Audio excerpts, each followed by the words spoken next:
This instructional video will show you how to cut small gaskets, washers, and bolt holes 1/4 inch to 2 inch diameter using the Allpax cutting knob, an accessory included in the Allpax heavy-duty gasket cutter kits. Let's get started.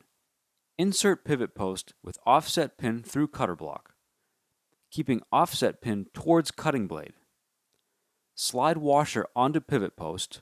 Thread knurled nut loosely onto pivot post. Slide pivot post indicator to desired outer diameter on scale 0 to 2 inches on bottom of cutter block. Tighten knurled nut. Insert center pin into center pin handle. Pierce center point of gasket material to create pilot hole. Insert offset pin through pilot hole.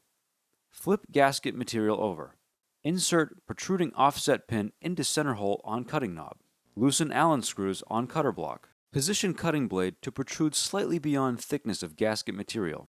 Tighten Allen screws. Hold cutting knob and material steady. With slight pressure, rotate cutter block clockwise relative to cutting knob to make cut.